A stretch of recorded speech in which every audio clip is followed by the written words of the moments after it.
S&P Global, one of the most powerful financial companies in the world, is suddenly under pressure. The company's stock is down almost 12% in the past month. And while the S&P 500 has been running to new highs, reaching about 14-15% year to date, S&P Global is down almost 3%. So, what's going on here? Is Wall Street overreacting? Or are investors starting to see cracks in a business that's normally considered bulletproof?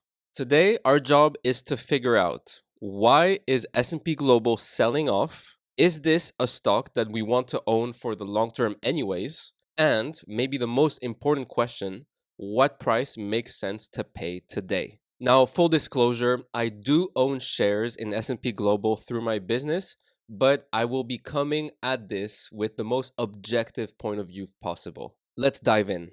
All right, let's start with the big question. Why is S&P Global selling off this year? First, we've got to talk about valuation. S&P Global has never been a cheap stock. Coming into 2025, the company was trading at a free cash flow multiple of 29. Today, it's at about a 28. Now, if you compare that to a free cash flow yield, it's equivalent to a 3.4 free cash flow yield. All that means is that for every $100 that you buy in S&P Global stock, you get $3.4 annually as free cash flow. A 3.4% is not terrible, but it's still below what you can get risk-free by buying US bonds. So what investors are saying with their money is that they expect S&P Global's cash flows to increase year after year after year to make the difference with the bonds. The problem is that if investors start to sense that S&P Global's overall quality is decreasing,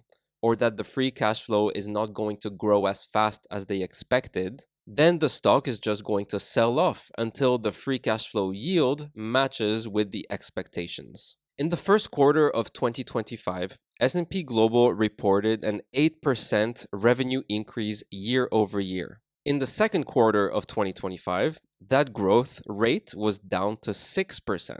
Even though S&P Global's earnings per share is increasing, even though they're buying back more shares, even though the guidance that they're putting out for 2025, they're actually raising it, the market seems to be focused on this revenue growth number.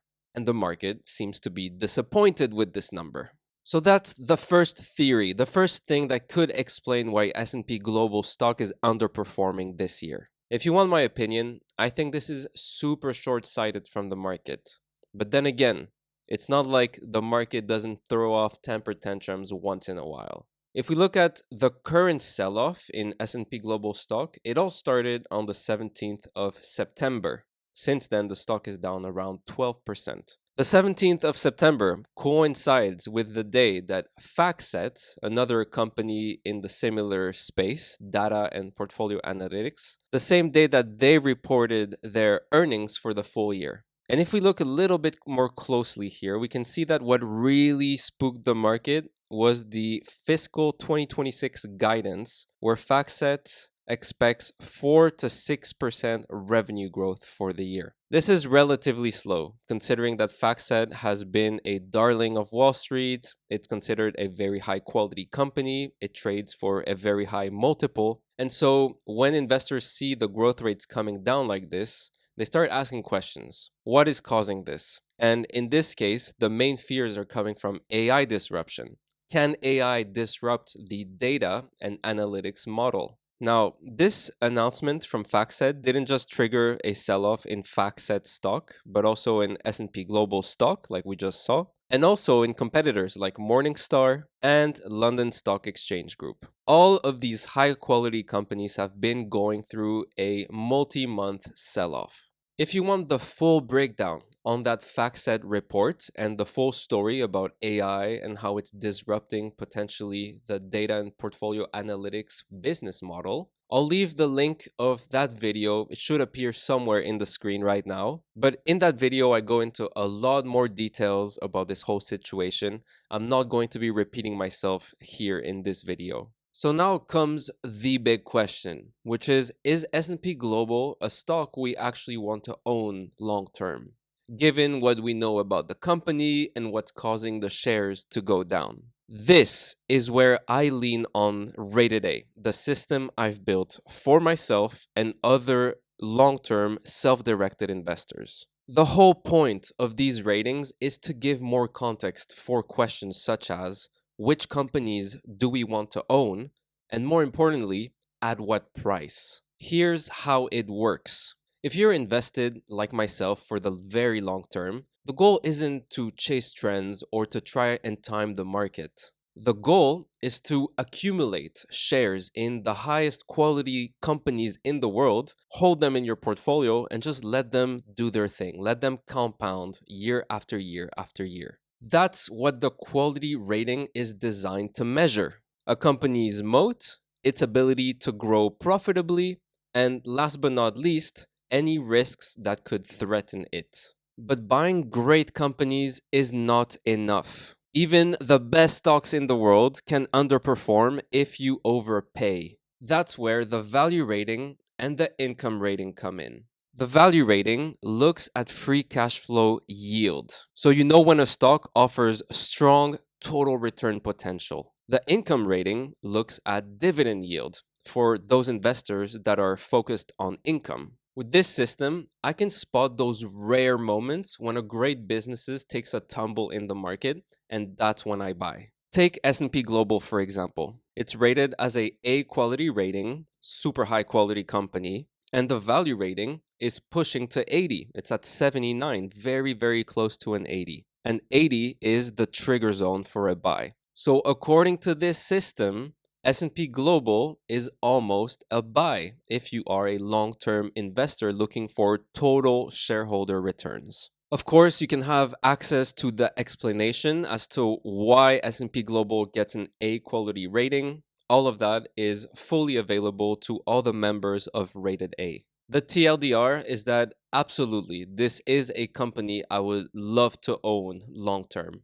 Because S&P Global isn't just another financial services company, it's a global toll road. Of course, the crown jewel here is the ratings. As you can see from this slide, it's the second largest segment behind market intelligence when it comes to revenue. But when you take into account the margins, this is actually the segment that's the most profitable for S&P Global. When it comes to credit ratings, S&P Global is simply the number one undisputed leader in the world. Anytime around the world a company or a government wants to issue some debt, they have to pay S&P Global for a rating. If they don't, investors will just demand a higher interest rate due to more risk because investors trust S&P Global.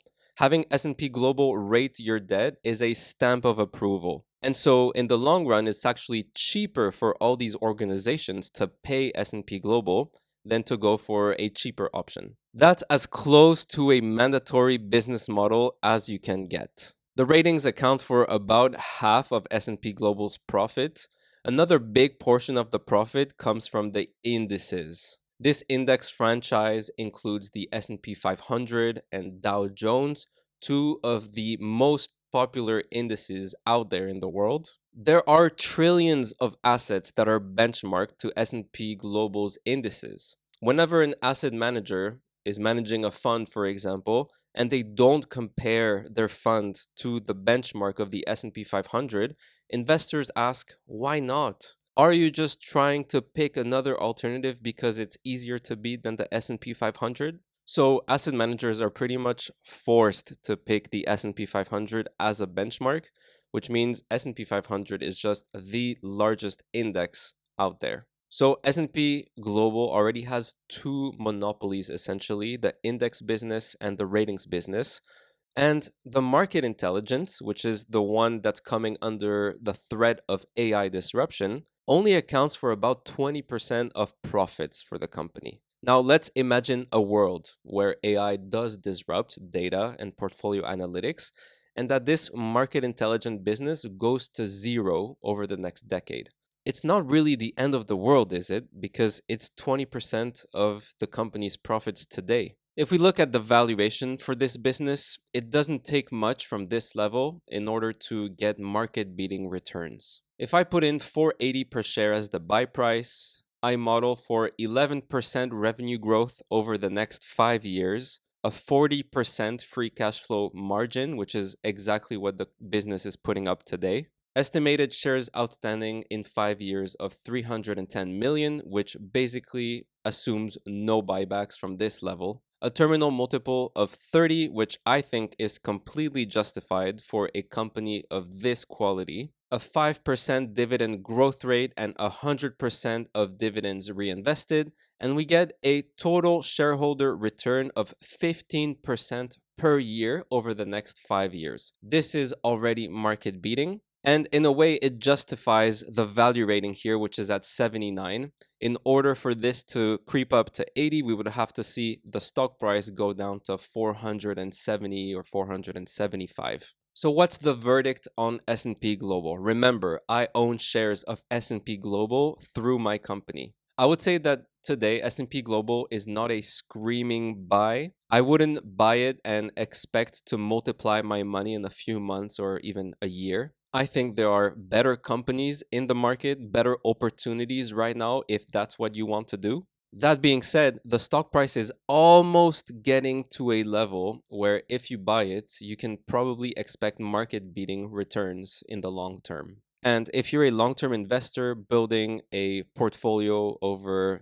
decades, it makes sense to have S&P Global as one of your core companies in there. It's just a super high quality, low risk company. It's just one of those stocks that you can accumulate little by little over time and see the position compound. So that's it for this video. It was very enjoyable to make, and I'll see you in the next one.